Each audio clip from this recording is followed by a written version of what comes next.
One of the most important things that project managers in engineering can do is provide value to their clients at every angle.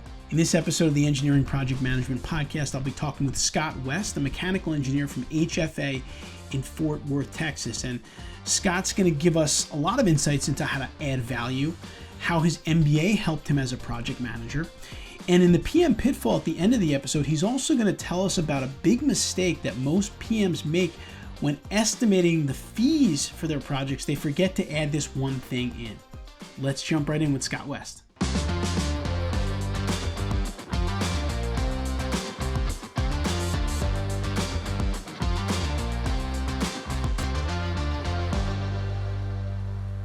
All right, now I'd like to welcome our guest onto the show for today. Scott West is a mechanical engineer from HFA in Fort Worth, Texas. Scott, welcome to the Engineering Project Management Podcast. Thanks a lot, Anthony. Glad to be here. So Scott, tell us a little bit about yourself, what you do on a daily basis at HFA, but also kind of your career journey, how you got to where you are today. Sure thing. So here at HFA, I head up our efforts related to energy efficiency and also commissioning work. And in addition, I get pretty heavily involved in quality control as well for supporting our engineering and architecture practice. And I guess kind of starting with where I got to for here. So I did a Bachelor of Science degree in mechanical engineering, and this is all at the University of Arkansas out of Fayetteville. And then I went straight into an MBA program and got a master's with a focus in finance. And after I finished this, I was ready to get out there and do some work. So kind of started right in the industry and have been in it ever since. I guess that was about 16 years ago.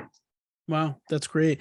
Let me ask you a question about that in terms of the MBA. Was that something that you did part-time while you worked, or was it a full-time program?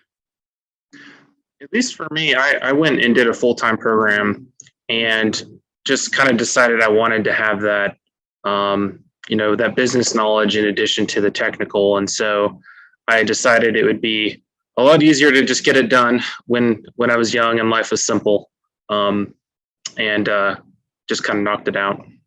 And you did that like right after school? Or did you work for a little while before you went back? Correct. So I did, intern in the engineering industry beforehand, but that was during school, during undergrad.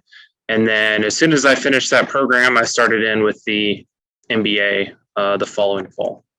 Okay, great. And how have you felt that it's helped you in your career so far?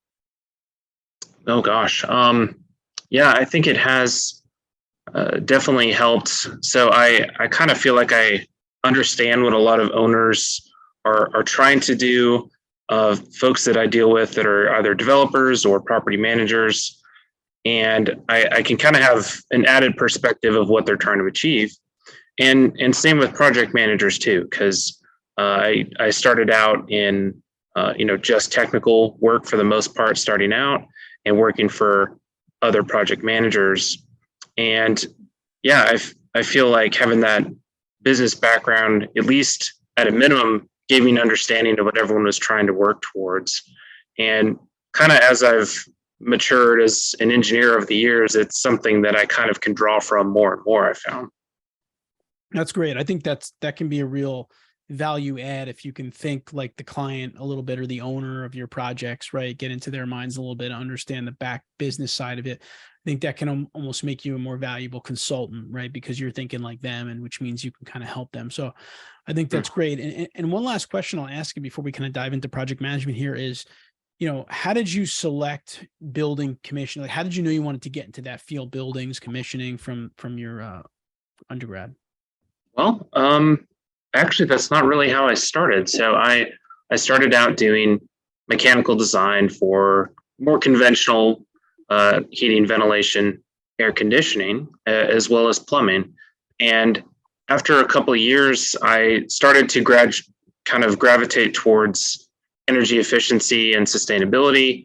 There's something called the LEED rating system was kind of taking off around that time. And I kind of got tasked with learning about it on behalf of my company at the time. And yeah, it's something that just became a greater and greater focus for me and was something that I could actually get excited about getting up out of bed every day. Well, that's great. And that's kind of the reason I asked, because I think it's nice as an engineering professional to know that you're not necessarily married to one discipline when you graduate from school, and that you do have some flexibility if you see something that you like, if you hear about something that you like. I mean, I'm a civil engineer, but I've met mechanical engineers that work in the civil engineering world now. So I think there's a lot of flexibility in engineering. And for those of you out there that maybe aren't crazy about what you're doing, there certainly are other potential opportunities for you. And Scott's obviously, proof of that in that way. So that's good to hear that. All right, so let's dive into project management a little bit here. How are project management skills used in the building design and construction industry? Just talk about that kind of big picture. Sure. So I would say for building design and construction, the whole industry is really project based. And so if you're coming in a technical role out of school, for instance, or even an experienced professional, you're going to be thrown into a project environment pretty much from day one. And so I find project management skills to be something that anyone on a project team can benefit from, even if you're not the one kind of organizing the entire thing. But it's pretty crucial, right? So projects are a little bit different from, say, products, where a lot of other engineers might end up on a more product-based field. But with projects, we kind of have a start and an ending, and it's not always very clear-cut when those dates are, but we tend to deliver something that is a one-off. So even prototypical projects, if we design a building in a different location, there's always something that's a little bit different. Yeah, that's great. And I think what you said there is important. Number one, it's important to remember that a project does have a defined beginning and end. And I know sometimes they take a lot of time to get to that end, but that's something that kind of how PMI defines a project is it has a beginning and an end. So that's good to keep in mind. But the other thing I think that Scott said that's really important is that in a lot of industries today, it's really beneficial for recent graduates kind of right out of the gate to start to understand project management. And I think the big fail that I've seen with a lot of consulting firms based on the corporate learning and development that we do a lot of PM training, is they wait kind of too long to give that fundamentals training until like someone's either going to be a project manager or they are a project manager ready for, a couple of months, and then they want to start to get them training. And not only is it too late at that point, in my opinion, but if you get training much earlier on, I think you can also be a better project team member even before you're a manager, because you understand project management. You know what your PM is trying to accomplish, and you can help them, deliver on the project. So I think that that's a really important point there that Scott makes, is that in some of these industries, you're going to get thrown into projects right off the bat on day one, and you may not be managing them right away, but it's certainly going to help you to understand kind of scope, schedule, budgeting, and the different project management components. That's something to keep in mind. So, Scott, we've heard a little bit about Agile project management. I've heard that term thrown around. How has Agile project management influenced the buildings industry? And maybe you could also just speak to what that is.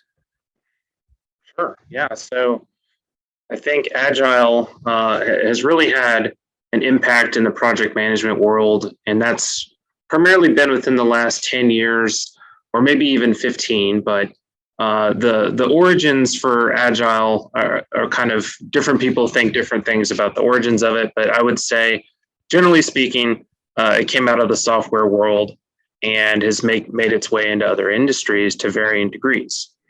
And I've started to see it influencing the design and construction world. But I think I would also mention too that design and construction are kind of heavy engineering type projects are not software. They typically have very long lead times, very expensive procurement and complicated procurement and construction processes. And so generally when I see hybrid influences on project management in our industry, it tends to be in what's called hybrid. So there's certain aspects of Agile that kind of get incorporated, but it's not what you would call complete Agile or simply like a Scrum project delivery. Okay, so it's kind of blended in to some degree. Yeah, I would say that. And I've I've certainly had some projects, they're not the norm, but ones where you would kind of organize a project not by just schedule and milestones, but by like how many resources you have working on a project for how long. And you might do a sprint that kind of lasts 3 weeks or something like that and kind of see where you stand at the end of that. But I have found that that sort of setup doesn't seem to be one that carries through an entire project beginning to end in most cases. Okay. So that's one that I would say is more agile heavy. But on the other end of the spectrum, most of our projects are still ones that you plan out. You have to set up some sort of expectation of cost and schedule, and you have to work to it. But the big part that I see more and more of is just change. So owner-driven changes, market-driven changes, and we have to be much better at how we do change management on projects.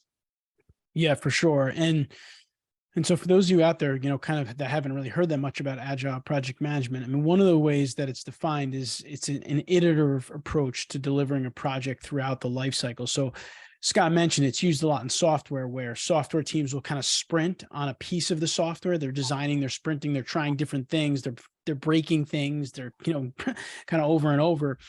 And I guess the benefits of it is you're seeing a lot of things as you go through the process, a lot of wins, some things don't work out, and it can be very beneficial in finding like new avenues. And so if you try to apply that to components of project management, typically in project management, like Scott said, you have a beginning, you have an end, and you kind of work your way through that, like the logical, process groups and steps of a project. But I think with the agile approach, you're kind of throwing more stuff against the wall in each one of these phases, trying different things, seeing what works. It's kind of a more dynamic way to do it. It's just something, I think to Scott's point, you probably can't do it the whole time with our projects. They're too big and it would be a lot of little tricky to do, but you can certainly try it on one of the phases of your project. And there's lots of kind of research and stuff online if you wanted to kind of look at some examples in project management and try to apply them. So Scott, how does project scaling influence the preparation of a project? I definitely see a link there. So I tend to do these days mostly what I would call small projects, or ones that have a quick timeline, or maybe my involvement is just for a couple of weeks, and then I jump off and then I wait for construction to get to a certain point. And so in those instances, it does require a little bit of a different approach. So I would say, so for commissioning, for example, right, I tend to have some involvement during design, come up with a commissioning plan, I review drawings, I review submittals, and then a lot of it after that can be waiting for construction to get to a certain point where mechanical, electrical, plumbing systems are even going in. And in those cases, yeah, I kind of can jump off of a project and not see much of it for a couple of months. And so I think it's really important to kind of get a process down, especially if it's a type of project that you do a lot of. So something you can kind of iterate on. Now, for projects that are more one-off, so this is, I would say, kind of another specialty of mine, and that is to do projects that are unusual, usually require a lot of research, and are ones that are generally kind of difficult to scope. And so those are the ones I really have to spend some time planning on up front. And I'm also really clear about what the deliverables will be and what the expectations are for timelines. And yeah, those are ones where there's not an established process. Sometimes we don't actually know what we're going to find out until the research is done. And in those cases, I find, yeah, I'd like to plan it out more, but I also like to kind of leave in there opportunities for, say, owner review and feedback, or kind of an extended part of the project that can be tacked on at the end. That's great.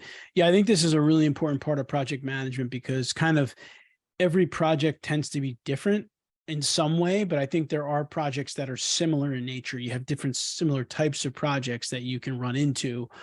Like, for example, I know in the civil engineering world, if you're doing a small bridge project, it can be very similar to the next small bridge project. Whereas if you're doing a very large bridge project, it's going to be a little bit different. And so I think to Scott's point, one of the things you can do as a project manager is develop a process or a philosophy for each of the types of projects that you're going to encounter as a project manager, so that when you start a new project, you're not completely starting from scratch. You can pull from old templates and processes of a similar project, and it will make your life as a project manager a lot easier, but also it'll ensure that there's quality, or there's a consistent level of quality from project to the project, because you're not trying to recreate the wheel on each project as a project manager. And so, I mean, even at EMI, I mean, we obviously don't do engineering. We do a lot of learning and development for engineering companies, but we have different types of projects. We do custom training. We do a general program that we have that we give regularly.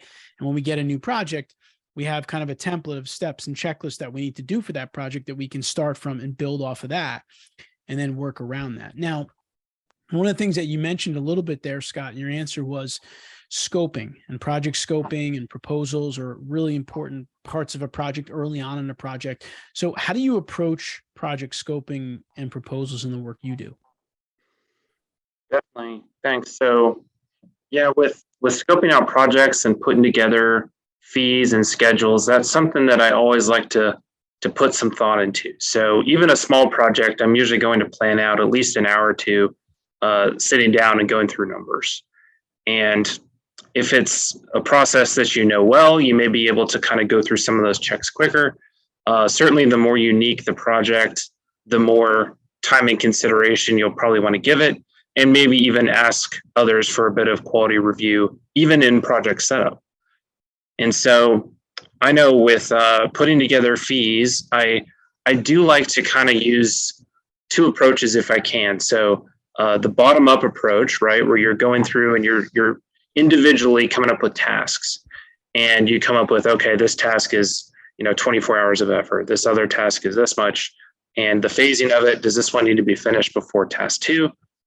And then I also like to do a top-down pricing run on it as well. So looking at it, so if it's commissioning, it's typically like a dollar per square foot, and try to kind of give that a sanity check, right? Because at least with most people I've worked with over the years, the bottom-up approach can tend to result in a fee that's a little bit higher than maybe is realistic for the work, but is very thorough. And then if you do a top-down approach to it, you can kind of maybe give it a sanity check and be like, okay, this is actually going to be competitive in the marketplace, and maybe trim a little bit of fat. But I find it important to kind of take both approaches if I can. And there's kind of one other point too that's not necessarily related to pricing, but when I'm scoping projects, I think it's also really important to get buy-in from the people that are staffing that project. So sometimes I'll do projects where I'm managing it and I'm the technical lead. In those ones, it's a little more straightforward. But if I'm managing a project that's got totally different technical folks on it, in those cases, I think it's really important to get buy-in, because I see projects go wrong, usually in the execution phase, where if you're working with engineers and they decide that the fee is totally out of whack from what the actual work is, then things just tend to not go well. I love that. And I'm going to recap it a little bit for those of you not familiar with cost estimating. So the bottom up approach, I believe, is the most common approach used in project management from what I've heard from engineering professionals. And like Scott said, you're basically starting and you're just building the project more or less, right? Like, what's the first couple tasks we're going to do, the next couple tasks we're going to do, and you're pricing out each of those, and then you're going to add them all up, right? And you're going to come up with that total cost. But then on the flip side, you can go in the reverse and go top down. And you could say, well, listen, if this is a 100,000 square foot building in New York City, I can look it up construction manuals, or, get a pricing from somewhere and say, hey, it's supposed to be X amount per square foot construction cost. Multiply it out, get your big cost, and see how close you were to it. And if the two are off by a lot, then you probably got to make some decisions, maybe rework it, get some historical data, look at some other things. If they're pretty close, then they're pretty close, but at least you've looked at it with two different kind of methods, so to speak, a very practical method, and then obviously more of a theoretical method. So I like that approach a lot. And I really like the approach, quite frankly, of just using more than one, cost estimating approach. And then, of course, getting someone on your team also to give it a check as like a final check or sign off is another good thing to do too. Another set of eyes on it. We tend to get so in the details on these things. Sometimes we just need to step back and maybe let someone else take a peek at it. But those sound like very practical approaches to cost estimating, which are great. So talk a little bit about, so we've got the scoping early on in the project, then we start to get into project execution and kind of something you mentioned earlier, like adding value for your clients or in your case, the owners. Talk a little bit about some of your thoughts or philosophy on project execution and adding value. Sure. So in the roles I'm in, so we talked a little about commissioning and energy efficiency. So generally, most owners are not building a building just to be energy efficient. That's one thing that they want to do, and they want it to supplement the building. But the building itself is their business model. They're leasing space out, or maybe it's a restaurant, and they've got customers. They've got some mission they're trying to fulfill with that space.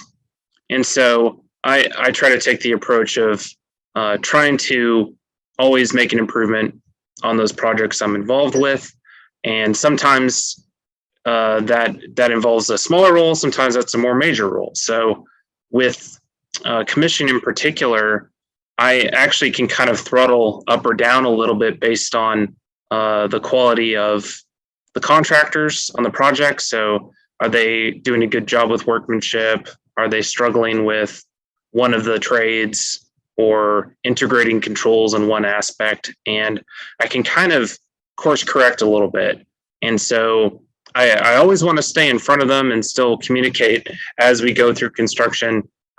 Even really good contractors can get complacent, but I'm always kind of wearing the hat of just sort of, how can I add value to this team, even when I'm not someone who's out there on site every day.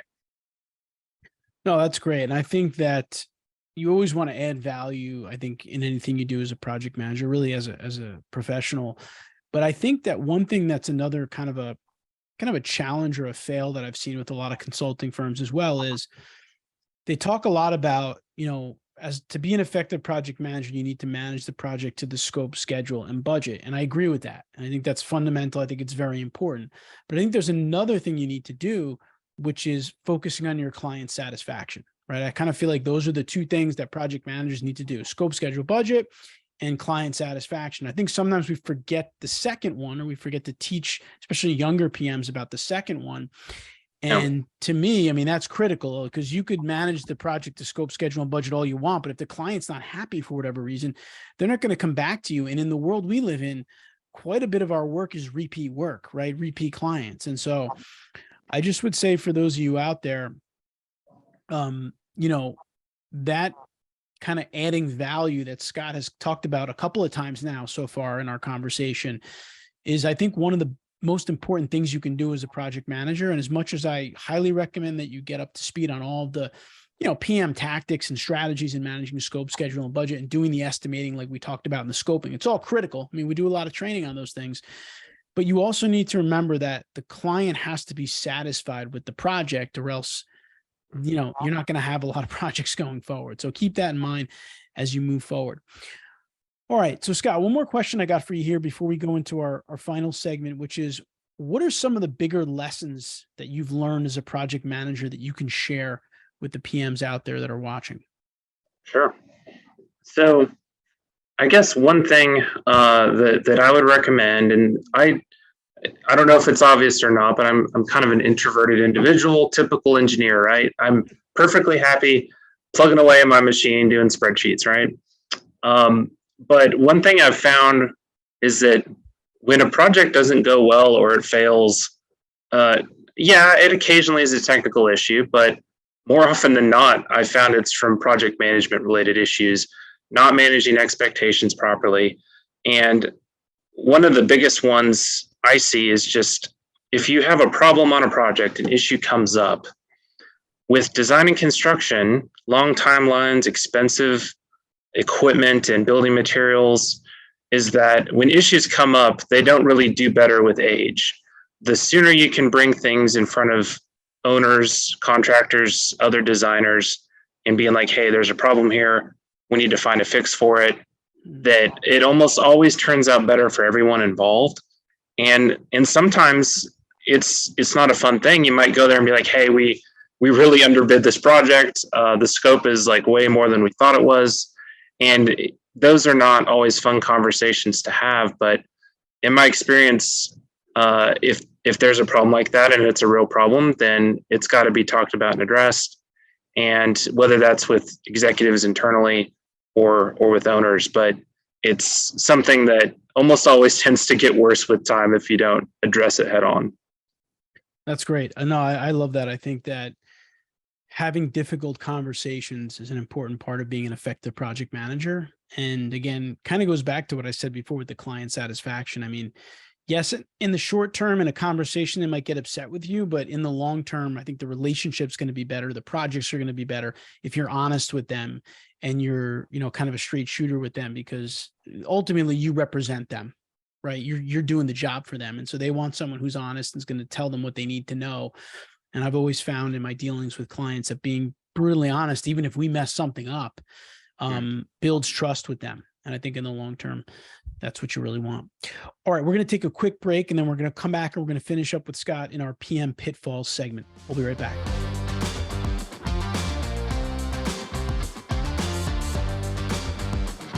All right, I'm back with our guest for today. Scott West is a mechanical engineer from Harrison French and Associates, HFA, in Fort Worth, Texas.